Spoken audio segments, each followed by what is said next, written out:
Hello friends, welcome to or back to my channel. My name's Haley and today we're going to be doing my September wrap up.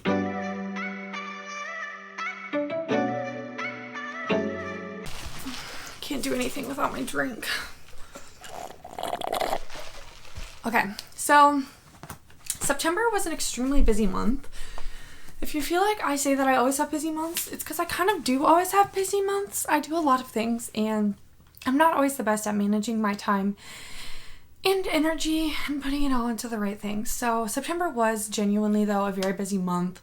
It was back to school stuff, and then I had a lot of stuff with cheerleading. I had 2 competitions last week and we won both, so that was super exciting. And in case you're new here, when I say cheerleading, I mean the team that I coached, not participating. And so yeah, I did still end up reading 9 books this month, but majority of them were audiobooks or ebooks. So I don't have a lot of physical proof, but I did read 9 books this month. Let's do like a little breakdown for fun. I read 2 contemporary fiction books, 1 historical fiction book, 3 romance books, 1 thriller, and 2 middle grade fantasy books. So a pretty good spread. I typically am spread across genres. Like most months, I'm between like 5 and 8 genres. So I do kind of read across the board, which is nice. It shakes things up a little bit. I have not been keeping up with my book journal, but I definitely want to get back into that. So I'll probably film a video of me catching up. I don't think I've updated it since August, which is kind of crazy because I used to be obsessively updating it every single day whenever I finished a book. But yeah, so I definitely need to get back into that and just get back into reading and bookish things and just like really take my time and enjoy. So let's just get started. So the first book I read this month was Dad Camp, and this is about a dad who has 1 child. Him and his wife are still together, and his child is named Avery. I cannot remember his name. Go figure. But he takes his daughter Avery to this dad camp because she is becoming a teenager and they just don't get along like they used to, and he feels like she's just kind of outgrowing him, and he's like, where did my daughter go? Like, what is this attitude? What is this personality change? And so he takes her to this camp to kind of strengthen their bond and like kind of get it back to the way it was. And something that's important to note is that when he takes her to this camp, she misses tryouts for this soccer team and she's like really good at soccer, and the dad kind of doesn't want her to move on to other teams because he's always coached her teams and like that's a thing that helped them bond. And so he's kind of just like reluctant to let his daughter grow up. Basically, she's like 12 at this point. And so they go to this camp, and then this camp kind of turns out to be like really crappy, and it has like really old photos and it makes it look nicer than it is. And they get there and they're like cabin mates. So like the girls are in one cabin and the dads are in another cabin, and it's kind of just like not what they were expecting. And they try to leave, but that doesn't work out, and they end up staying the whole week. And obviously over the course of the week they do end up bonding, but they definitely have their ups and downs. And along the way you get to meet the other girls and the other dads that are there. You kind of meet the people running the camp. And so this was a really cute story. I definitely liked it. As someone who is like close with my dad, I was interested in this. Like the dad-daughter relationship is definitely super special and different than any other type of relationship, which I guess you could say that for any relationship, but like dad-daughter bond is special. And so I definitely was interested in this book, and I did like it. I think that some people might find it like a little boring or just kind of a little bit like just like nothing special, but I did like it, and I think that if you like the premise of it, I would recommend it. The next book that I read is The Disappearance of Astrid Bricard by Natasha Lester, and I actually did read this physically, but I gave the copy to my mom. This book was so good. I gave this book 5 stars, just like the other book I read by Natasha Lester earlier this year, The 3 Lives of Alix St. Pierre. They actually kind of were intertwined, but this book is a little bit hard to explain, but essentially there's 3 generations of women that are like grandma, mom, daughter. And the main storyline, I guess, is like the mom, who's Astrid Bricard, and she's like, we're following her in the 70s when she's going to fashion school and kind of like making her big break. And then so we are following Astrid, and like something obviously happens to Astrid. She disappears. And so you're kind of getting her story, and then you bounce back to the 40s and you're seeing her mom, which is Misa Bricard. You're seeing her story, and then you're also in the present day following Astrid's daughter as she's kind of trying to figure out what happened to her mom. And so you're bouncing back and forth between the timelines. You're getting more and more information. You're putting the pieces together. Okay, just wanted to make sure I was still recording because my phone just buzzed. You're putting the pieces together and you eventually do figure out what happened to Ashley Ricard. I love multi-timeline, like multi-narrator stories. I love female main characters. Like, I love the whole message of the book was kind of about how women can do just as good, if not better, than men, and how like men take credit for women's work, and just kind of how like that is, for lack of a better phrase. And I really enjoyed this one. I loved the different timelines. I really liked it. Like, there's so much to love about this book. Even though it kind of sounds confusing, I really enjoyed this, and I love just like following along and putting all the details together and learning about their lives. The next book that I read was The Soulmate Equation by Christina Lauren. This is part of the DNA Duo book series, and so this is the first one. And I really enjoyed this book. I gave it 4 stars, but like upon further review, I kind of think it's a 5-star because I really loved it and I keep thinking about it. But basically, we are following our main character. I want to say her name is Jess. And she... How do I describe this book? Okay, let me start over. So, we're following this girl named Jess, and Okay, pause. Let me back it up again. Struggle City here. So there is this new technology called... It's from this company called Genetically, kind of like Genetic Ally, which that is one of my gripes. I'll get to that in a minute, where they compare your DNA, like you send in a DNA sample and they compare your DNA with other people and they tell you like how genetically compatible you are with other people. And so this girl, the 2 main characters, so there's like Jess and Fizzy. I think that's her name. Let me just look instead of just guessing. I'm just going to sound like a bumbling fool. Okay, it is Jess. So Jess and Fizzy, they're like friends and they always work at this coffee shop together, and then this grumpy guy comes in, and then of course like he ends up being like the person that runs the DNA Duo, and then Jess and Fizzy end up going there and seeing him, like going to the DNA Duo, or no, that's not what it's called, the Genetically thing. What is it called? It's called, okay, I can't really remember what it's called. No, it's not called that, but it has like a name. Maybe it is called the DNA Duo. I don't freaking know. Anyways. They test out this technology, and then Jess does it like reluctantly, and then she becomes like a huge match with the main guy, River, who is like the mean scientist, the grumpy one. This is the worst explanation ever, sorry. But, and then we follow it from there, and so... This book was really good. Like, I loved, like, first of all, Jess is, like, a statistician, and she's kind of, like, freelancing, and so, like, she's kind of struggling at the beginning of the book, but I love that she had her own, like, job, and she had her own smarts, and she was able to contribute to the conversations, and that she was really able to, like, analyze the stats. Like, I just loved that detail of it. And that she wasn't just kind of like, oh, okay, whatever. Like, I liked that she had her own brain and her own thoughts. And I really did like the way their relationship developed. Jess was very careful because she has a daughter that's like, I don't know, 8 or 9 or something. And so there was like all of that to consider. It was a really fun book. And the 3rd act conflict was good because it wasn't like a them conflict that they created. It was kind of a external conflict. And so yeah, I really enjoyed this one and I definitely recommend it. The next book that I read was The Serial Killer Guide to San Francisco, and I do not know how to say this author's name, but you'll be able to see it on the screen. So this book was pretty good. It was my first time reading from this author. I don't know if it's a debut or not, but this book follows our main character, whose name I don't know. And in San Francisco, her grandfather is like a notorious serial killer who was put behind bars, and he was known as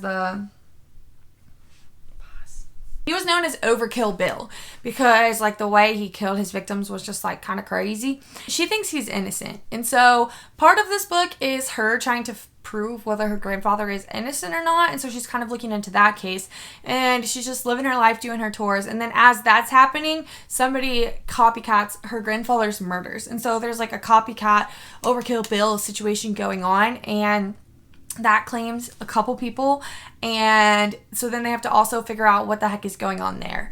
And so I liked this book. You're kind of like doing two different things. The copycat is definitely the main storyline, and like the innocence part is kind of like a background storyline, But I did like this. I liked getting to know the family and just like following all the drama. I thought this was well told and well paced, and it definitely kept me interested. So I would recommend this one if you like true crime, like mystery thriller type books. Next, I read The Faculty Lounge by Jennifer Matthew, and this book was okay. I gave it 3 stars, which is like better than average, but this book follows this cast of characters that all work in the same high school in Texas.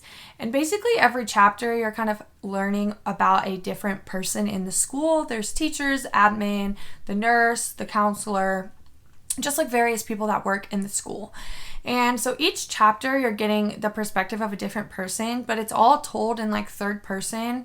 So it's like Mr. Honeycutt or whatever their names were. And it was like referred to them kind of like by their last names because like teacher vibes, I guess. And so you're kind of doing that. And then there's like an overarching plot. Like the book kind of takes place over the course of a school year.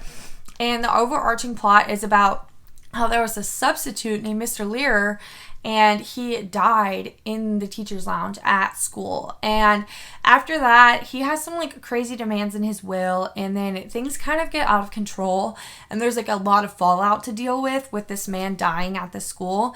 And so that's kind of the overarching like plot that kind of connects all the characters together. I did like this book. Like I said, I mean, I'm a teacher, so it was definitely interesting to like read from the perspective of other teachers and other people in the school. My favorite part about this book was how it showed the teachers and the admin and everyone like struggling with very realistic problems, because I think a lot of times people forget that like teachers are just people, and people kind of expect us to be perfect and to never have any problems and to just show up, and that teaching is our whole life and we're just always happy and we never have anything going on with us. And so I did like that it showed like the teachers as like real people with real problems.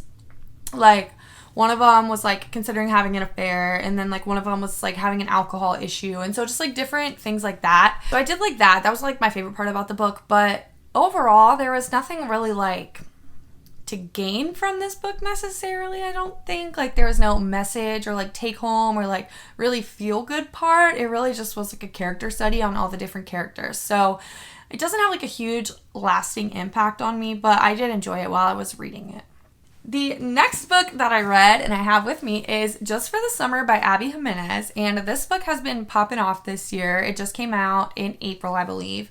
And so this book follows Emma and Justin, and they meet on a Reddit thread because Justin posts that every girl he dates and then breaks up with finds their soulmate next. And then Emma's like, wait, me too. And so then they kind of start chit-chatting, and Emma is a travel nurse and Justin lives in Minnesota. And so because of this whole situation, they kind of were like, what if we date each other and then we break up? Like, we're gonna find our soulmates. And so then Emma gets her roommate Maddie to move to Minnesota to like do their travel nursing thing there. And she meets up with Justin, and then they try out like the whole dating thing. I gave this book 5 stars, but like upon further reflection, like I don't really like know why. Like I did really enjoy this while I was reading it. Like I loved the characters and the side characters. I like how it connected to the previous 2 books, Part of Your World and Yours Truly. I did really like this, and I could feel the connection between the characters. Like I liked that the characters were dealing with like real shit. Justin was like having to take care of his siblings because his mom was going to prison, and then Emma's mom was like kind of a hot mess express mom, and she's kind of like absent, and she only comes around when she needs stuff from Emma, and Emma just like can't like accept that her mom is like not a good human. And so they have their own issues that they're dealing with. Overall, like I do think this book was really good, and I did like the story. I don't necessarily agree with the actions that all of the characters took. Like the way that Emma acted near the end of the book and like the choices she made, like I don't necessarily agree with that. And like if I was Justin, I don't know that I would be able to like move past some of the choices that she made. I don't really want to spoil it, but I did like it. I gave it 5 stars when I finished it, so I must have liked it at the time, but I'd say this one's more like a 4-star for me now. The next 2 books that I finished were Percy Jackson and the Lightning Thief and Percy Jackson and the Sea of Monsters. And I am reading these for a Percy Jackson reading vlog that will be coming up shortly on my channel once I finish reading all the books. Clearly, I only finished these 2 in September. I'm not going to go into these. If you don't know what Percy Jackson is, watch my vlog when it comes out. But I gave this one 5 stars, and this one is like 4 stars. This one is falling apart, so like I probably need to get a new copy because like the pages are literally like falling out, but it's fine. These 2 classics. And then the last book that I read in September is I read The True Love Experiment, which is the second book in the DNA duo pair. And this book follows Fizzy. And Fizzy is a writer, but she's kind of like struggling. And at the beginning of the book, she kind of just like is in a life slump. And she's like, I don't know who I am. Like, I can't write a book. I don't believe in love. I'm 30, blah, blah, blah. And so she's kind of just in this like life slump. And then she gets contacted about something like by a producer. And she just thinks, oh, like they want to make one of my books into a movie. So she goes to this meeting without really looking at it. And then this guy is like, I want you to star in a dating show. A Bachelorette style dating show where we pick all these men and you date them. And then the catch is that the audience gets to vote for who you should send home, and they're gonna try to find like your perfect match. And then like they're also gonna like use DNA duo or whatever that is called. That's gonna drive me insane that I can't remember what it's called, but they're gonna use like the DNA test thing afterwards, like after they've narrowed it down to like see if it's like her most basic, like it's the best match or whatever. Goodness, that was so hard to say. So then at first she's like, no, I'm not doing that. And then she's like, well, actually, let me give you these really ridiculous stipulations. So she like makes them cast all the like heroes, the main guys, as like different like stereotypes from books and stuff like that. And then as we go along, she starts to get feelings for the producer of the show, and then it goes from there. So a little bit of a forbidden romance, if you will. I did not enjoy this one as much as the first one. I don't think I liked like the dating show aspect of it, because it's like I get like the whole point is like the forbidden romance kind of thing with the producer, but like it's weird reading a book about her like going on all these dates with other guys when like that's not who she wants to be with, I guess. I don't know. I'm not like into The Bachelor or The Bachelorette. Don't come for me. I have nothing against it. It's just not a personal interest of mine. So I just like didn't love this one. Plus like following Fizzy, like it was just kind of too chaotic for me, which that says a lot coming from an extremely chaotic person, but I just didn't love it. And my others, this is a really stupid gripe, but like in the first book they called it Genetically, and then in the second book they called it Genetic Ally, and like they're the same word and they're referring to the same thing, but like you would think that the production team of the audiobooks would get on the same page. And so that just really annoyed me for like reasons that I couldn't identify other than I just am annoying. So overall, it wasn't a bad reading month. It just wasn't what I had hoped for.